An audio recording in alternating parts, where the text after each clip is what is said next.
Two police officers thought they had found an easy target at an airport gate, a well-dressed black man. They had no idea they were about to racially profile a federal judge. The scent of overpriced coffee and floor polish always signaled the start of a long trip.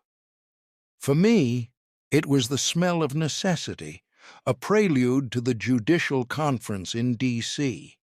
I straightened the lapels of my bespoke charcoal suit, the fabric a silent testament to years of grueling work that had lifted me from the public defender's office to the bench. My flight to Reagan National wasn't for another hour, so I was just enjoying a rare moment of anonymity, watching the river of humanity flow past my gate. That's when I saw them. Two airport police officers, moving with the kind of predatory slowness that separates hunters from the herd. One was older, thick-necked, with a salt and pepper buzz cut and a permanent sneer etched into his face. The other was younger, a rookie by the looks of him, all sharp angles and nervous energy.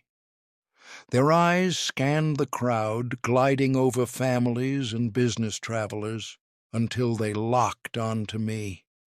My stomach tightened. It was a familiar feeling, a cold dread I hadn't felt since I was a teenager being pulled over for driving a car that was too nice for my neighborhood. But I was Judge Marcus Thorne now. I sat straighter, took a slow sip of my coffee, and met their gaze. Don't show weakness. Don't give them a reason. They changed course, their boots making heavy, deliberate sounds on the linoleum as they approached my seat. The older one, whose name tag read Miller, stopped directly in front of me, planting his feet wide. His partner, Davis, hung back a step, a clear subordinate. "Morning," Miller grunted. It wasn't a greeting. It was an accusation. "Mind if we have a word?" He didn't wait for an answer. "Where you headed?" I placed my coffee cup down with deliberate care. "Washington, D.C.," I said, my voice even and calm. The courtroom had taught me how to mask any emotion, how to project an aura of unshakable control. Business or pleasure? Miller's eyes roamed over me, lingering on my tailored suit, my leather briefcase, and the omega on my wrist. I could see the gears turning in his head, the ugly calculus of prejudice. "Business," I replied, keeping my answer short. "What kind of business?" he pressed, leaning in slightly. His partner shifted his weight, his hand drifting near his sidearm. It was a classic intimidation tactic. "I'm attending a conference," I said. Miller smirked, a nasty little twist of his lips. "A conference, huh?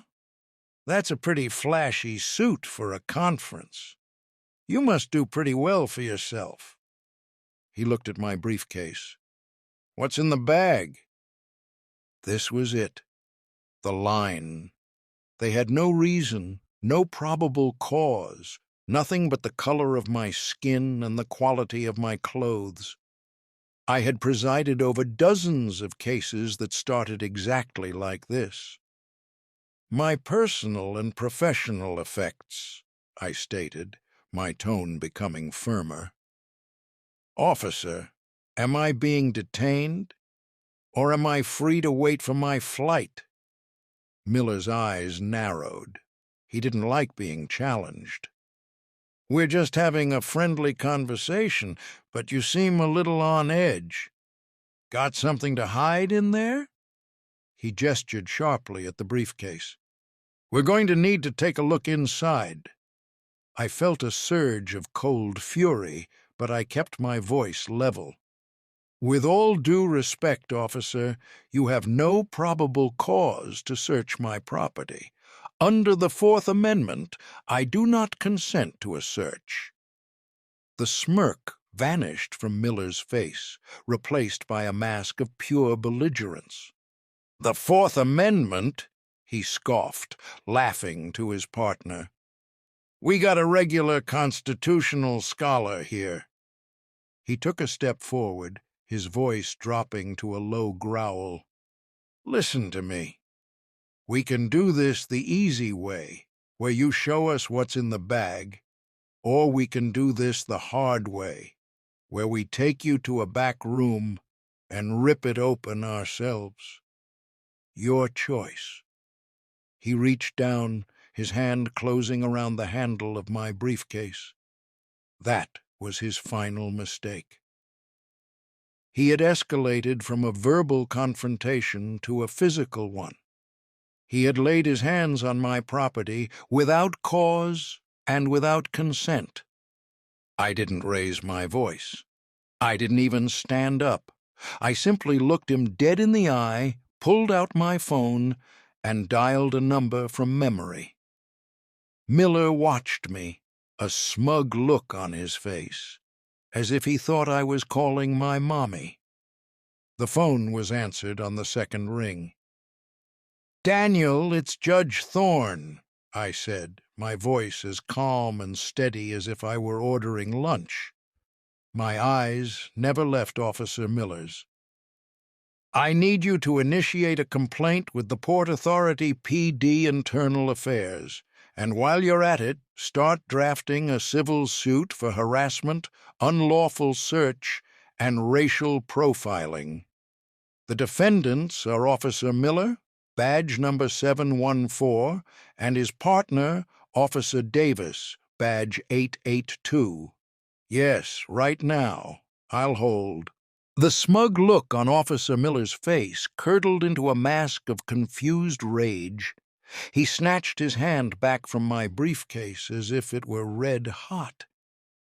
"What did you just say?" he snarled, his voice a low tremor. "Are you threatening a police officer?" Beside him, Davis's face had gone pale, his eyes darting between me, his partner, and the growing number of passengers who had stopped to watch the unfolding drama. I could see the reflection of a half-dozen cell phones in the polished floor. "I am stating a fact, officer," I replied, keeping my phone pressed to my ear. "Daniel, are you there? Good. Make sure you get the spelling of the names right. Miller and Davis. Miller's face flushed a deep, blotchy red. The last vestiges of his professional control were evaporating. "That's it. You're done," he seethed. He lunged forward and grabbed my arm, his fingers digging into the fine wool of my suit jacket. "You're under arrest for interfering with an investigation." "Get your hands off him!" a woman in the small crowd shouted. Miller ignored her. His grip was surprisingly strong, fueled by ego and fury. I didn't struggle. I didn't even flinch. I slowly, deliberately, turned my head to look at the hand clamped on my bicep, then back up to his furious eyes. "Assaulting a citizen without cause in a public place. Add that to the complaint, Daniel," I said into the phone, my voice like ice. "I believe we have multiple witnesses and video recordings." That's when Davis, the rookie, finally found his voice. "Miller, maybe we should just back off," he stammered, placing a hesitant hand on his partner's shoulder. "Let's just call a supervisor." "Shut up, Davis," Miller spat, shaking him off. "This guy thinks he can play games with us. He's about to learn a lesson." He began to haul me to my feet. "I agree," I said calmly. "A lesson is about to be learned." With my free hand, I reached inside my suit jacket. For a split second, both officers tensed, their training kicking in. But I moved with no hint of aggression. I wasn't reaching for a weapon. I was reaching for my wallet. I slipped it out and, with a flick of my thumb, opened it to my credentials. I didn't show it to Miller. I showed it to the world. For the benefit of everyone recording this, I announced, my voice resonating with courtroom authority, ringing through the terminal gate. My name is Marcus Thorne. I am a judge of the 17th Judicial Circuit Court. I then turned my gaze, cold and heavy, directly onto Miller, whose hand was still locked on my arm. And you, Officer Miller, are currently assaulting a sitting federal judge in full view of the public. Your career, as of this moment, is over. A collective gasp went through the crowd. The change in the atmosphere was instantaneous. It was like a switch had been flipped, plunging the scene from a tense standoff into a dead, shocked silence. Miller's grip went slack. His jaw worked, but no sound came out. His eyes, wide with disbelief and dawning horror, were locked on the golden seal of the judiciary on my ID. Davis looked like he had seen a ghost. He took a staggering step backward, his hands held up as if in surrender. Just then, a new figure pushed through the ring of onlookers.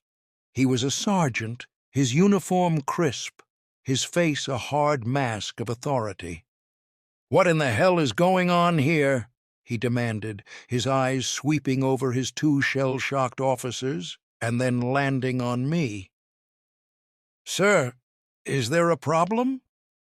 I lowered my wallet but kept my gaze fixed on him.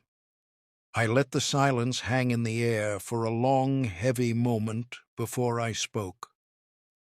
"That depends, Sergeant," I said, my voice dangerously quiet. "Are you here to arrest your officers, or are you here to become a co-defendant?" The sergeant's eyes, which had been hard with authority just a moment before, widened in comprehension. The color drained from his face as he took in the scene. Two of his officers, one still physically holding a federal judge, a crowd of witnesses with phones out, and me calmly holding my credentials. He didn't hesitate. He didn't try to defend them. He simply acted. "Miller! Davis! Stand down! Now!" he barked, his voice cracking like a whip. Miller flinched as if struck and finally released my arm, stumbling back a step. His face was a mess of disbelief and terror. The bully had vanished, replaced by a scared, pathetic man who had just thrown his entire life away. "Sir," the sergeant said, turning to me, his tone now dripping with deference. "Sergeant Wallace, on behalf of the Port Authority Police, I sincerely apologize. Are you injured?" "I am not," I said, my voice cold and devoid of emotion. I put my credentials away and spoke again into my phone. "Daniel, are you still there? Good. Add Sergeant Wallace as a witness. He has taken control of the scene." I hung up and looked at the sergeant. "My counsel is filing the suit as we speak. I will require a full, unedited copy of both of your officers' body cam footage, as well as any security footage of this area for the last 10 minutes. "Of course, Your Honor. Absolutely," Wallace said, nodding vigorously. He turned to his men. "Miller, Davis, you are both relieved of duty pending a full investigation. Hand over your service weapons and your badges. Now."